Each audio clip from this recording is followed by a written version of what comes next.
Hello viewers, আসসালামু আলাইকুম। স্বাগতম টেকনিক্যাল রবিন ইউটিউব চ্যানেলের আজকে আরেকটি নতুন ভিডিওতে। ভিউয়ার্স, আজকের এই ভিডিওটি আপনাদের জন্য খুবই গুরুত্বপূর্ণ হতে চলেছে।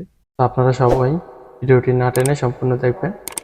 আজকের এই ভিডিওতে আমি আপনাদেরকে সর্বজনীন পেনশন সম্পর্কে এই ধারণা দেওয়ার চেষ্টা করব। তো সর্বপ্রথম আমরা জেনে নিই সর্বজনীন পেনশনটি কি। সর্বজনীন পেনশনের ওয়েবসাইটে আমরা চলে যাব এবং চলে যাওয়ার পর আমরা এখান থেকে সর্বজনীন পেনশনের পটভূমিটি করে নিব।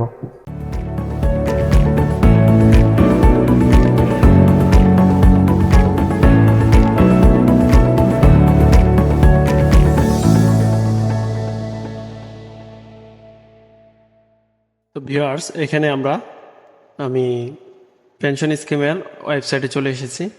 তো এখানে আপনারা পটভূমি উল্লেখযোগ্য বৈশিষ্ট্য দেখতে পারতেছেন। তো এখানে পটভূমিতে আপনারা দেখতে পারতেছেন দেশের জনগণের গড় আয়ু বৃদ্ধির কারণে ক্রমবর্ধমান বয়স্ক জনগোষ্ঠীকে টেকসই ও সুসংগঠিত সামাজিক নিরাপত্তা বলয়ের আওতাভুক্ত করার লক্ষ্যে এবং ভবিষ্যতে কর্মক্ষম জনসংখ্যা হ্রাসের কারণে নির্ভরশীলতার হার বৃদ্ধি পাবে বিবেচনায় নিয়ে মহান জাতীয় সংসদ কর্তৃক সর্বজনীন পেনশন ব্যবস্থাপনা আইন 2023 পাস করা হয়েছে এবং গত 31 তারিখ সেটার কার্যকরী চালু করা হয়েছে। তো এখানে আরও উল্লেখযোগ্য বৈশিষ্ট্য আপনারা দেখতেই পারতেছেন।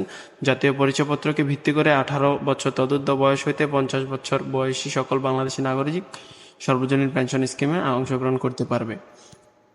তো এখানে আরও অনেক কিছুই আপনারা দেখতে পারতেছেন, এগুলো আপনারা পেনশন স্কিমের ওয়েবসাইটে গেলেই দেখতে পারবেন।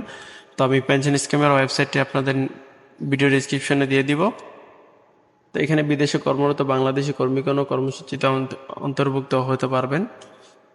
তো কত বছর পর্যন্ত সে পেনশনটা পাবে সেটাও এখানে দেওয়া আছে এবং যদি 50 বছরের উপর হয় সেক্ষেত্রে করতে পারবে কিনা তাও এখানে দেওয়া আছে।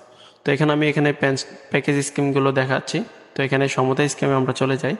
তো সমতা স্কিম বাংলাদেশে পরিসংখ্যান ব্যুরো কর্তৃক সময়ে সময়ে প্রকাশিত আয় সীমার ভিত্তিতে দারিদ্র্য সীমার নিম্নে বসবাসকারী স্বল্প আয়ের ব্যক্তিগণ যাহাদের বর্তমান আয় সীমা বাৎসরিক অনূর্ধ্ব 60,000 টাকা তফসিলে বর্ণিত হারে চাঁদা প্রদানপূর্বক এই স্কিমে অংশগ্রহণ করতে পারবেন এবং সমতা স্কিমে কর্তৃপক্ষ বিধি অনুসারে সমপরিমাণ অর্থ জমা করিবে। অর্থাৎ আপনি যদি সমতা স্কিমটি করেন সেক্ষেত্রে আপনার 500 টাকা চাঁদা দিতে হবে, প্লাস সরকারি অংশ আপনার সাথে 500 টাকা জমা দিবে। তো আপনার অ্যাকাউন্টে টোটাল 1000 টাকা জমা হবে পেনশন স্কিমে যে অ্যাকাউন্টটি হবে।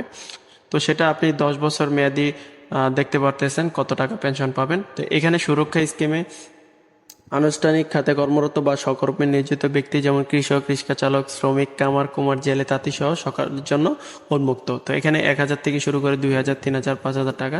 তো এখানে বিষয়টা হচ্ছে সমতা স্কিমে আপনার সরকারি অংশ দেবে, কিন্তু সুরক্ষা স্কিমে এখানে সরকারি আপনার সাথে কোনো অংশ জমা হবে না, আপনাকে মূল টাকা এখানে জমা দিতে হবে এবং আপনার টাকা যত বেশি জমা দিবেন টাকা পেনশনের হার তত বেশি বাড়তে থাকবে। তো এখানে আরও আছে প্রগতি স্কিম, যেটা হচ্ছে যারা বেসরকারি প্রতিষ্ঠানে চাকরি করে তাদের জন্য, এখানে চাইলে প্রতিষ্ঠানগতভাবে করতে পারে।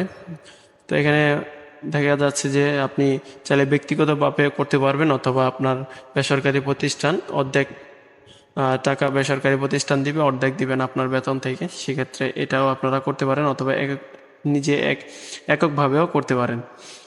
তো এখানে প্রবাসী স্কিম আছে। প্রবাসী স্কিম মানে বুঝতেই পারতেছেন, প্রবাসী স্কিম হচ্ছে বাহিরে যারা আছে দেশের বাহিরে, তারাও দেশের বাইরে থেকে করতে পারবে পেনশন স্কিম। সেখানে এটা এখানে দেওয়া আছে। প্রবাস হতে দেশে প্রত্যাবর্তনের পর সমপরিমাণ অর্থ দেশীয় মুদ্রায় পরিশোধ করা সহ প্রয়োজনে স্কিম পরিবর্তন করতে পারবেন।